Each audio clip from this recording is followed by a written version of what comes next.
Дена во годината, расадникот е прибежиште за жителите на Кисела вода и на пошироко во Скопје. Но веќе подолг период и ова зелено острово е под закана. Жителите, преку протести, прават последен обид да се спасат од бетонската чизма. Со Ана навлеговме длабоко во расадникот. За околните жители кои што овде поседуваат земјиште, ова место представува расадник на можности, шанса да си ги остварат своите имотни права, а за инвеститорите терен за профит. Сите сака на секоја слободна педа нивно земјиште да изградат стокатница. Меѓутоа тука треба да живеат луѓе, да растат деца. Тие деца треба да одат некаде на училиште, да излезат после часови да се дружат меѓусебно. Сега сме сите затворени, гетоизирани во нашите станови. Бараме меѓународен конкурс на кој што ќе се добијат идејни решенија. Собствениците кои имаа мали парцели направија докапитализација, значи ги зголемија парцелите за маркица да има. Си ги бараме правата, велат собствениците на имот во расадник, кои порано овде имале земјоделско земјиште. Тие сега плаќаат данок за имот со кој што не можат да располагаат. Еве, парцелата се гледам, а ова што било вака бетонизација претходно, и мене не ми одговара како е. Ама не може сега во име на ова лошо направено да треба овдека фонтани паркови нека прават. Меѓу желбите за 90 висококатници или за голем парк со други содржини од интерес на граѓаните, атмосферата кулминираше со протести и кавги меѓу заинтересираните страни. На моето има 10 згради на моето. Тука 2 хектара. Има 2 хектара, 10 згради. Откаде е твоето? Открадена земја порано? На 100 метри од пеколните горештени и на електризираната атмосфера, мир и ладовина. Распослан е расадникот, кој заедно со градскиот парк и парк шумата Газибаба ја прават големата тројка, од каде има продор на свеж воздух преку ружата на ветрови. Моментално температурата тука во расадникот е за 8 степени до 10 пониска него температурата која што е меѓу зградите, односно местото каде што се одржа протестот.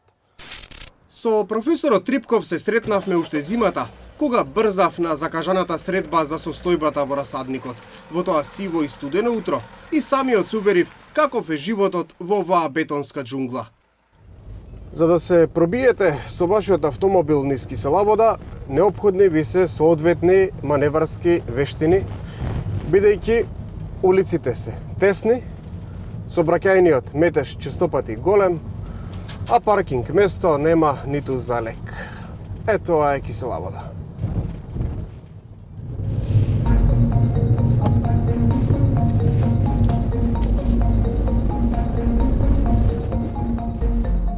Трипков вели дека деталниот урбанистички план од 2020 година за 1,5 пат одскокнува од планот од 2016 со бруто развиена површина од 943.000 квадратни метри и згради повисоки од 14 ката, што е спротивно на генералниот урбанистички план, каде е предвидена површина за домување од 260.000 квадрати. Се предупредува дека наместо дозволените 8.000 жители со повисокиот план, овде се планира да се сместат 29.000 луѓе. Визуализациите покажуваат хаотична архитектура и нехумани услови за домување.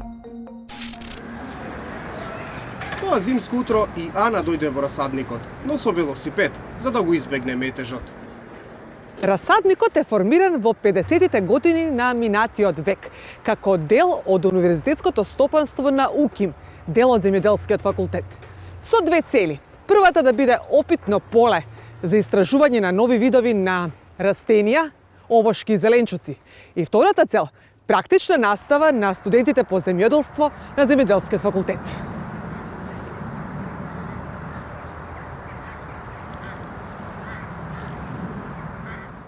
Со автохтони видови овошки и 32 вида птици преселници кои тука наоѓаат живеалиште, расадникот има голем потенцијал. За многумина има и емоционална врска. Еден од нив е професорот по географија Сашо Јовановски. Ова е последното зелено парче на градот Скопје.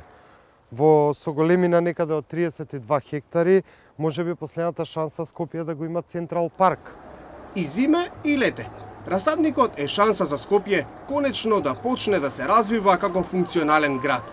За архитектите нема дилеми дека е потребен јавен конкурс за преку стручната јавност да се дојде до балансирано решение. 50% од површината би можело да се организира зелена површина. Зборуваме за градски парк, значи не зборуваме за мали одделени зелени површини или зеленило околу згради, зборуваме за компактна, голема површина, што би значило градски парк во онаа света тројка со парк шумата Гази Баба и она што е градскиот парк, нели, на Скопје во централното градско подречје општина Карпош. Тоа би било 50% од површината. Другите 50% би требало Кисела вода конечно да го оформи својот регионален центар. Тоа значи јавни површини, пешачки патеки, плоштади, неколку можеби деловни згради, трговски содржини, секако стамбена архитектура. Никој не бега од тоа дека треба да има некаква инвеститорска логика.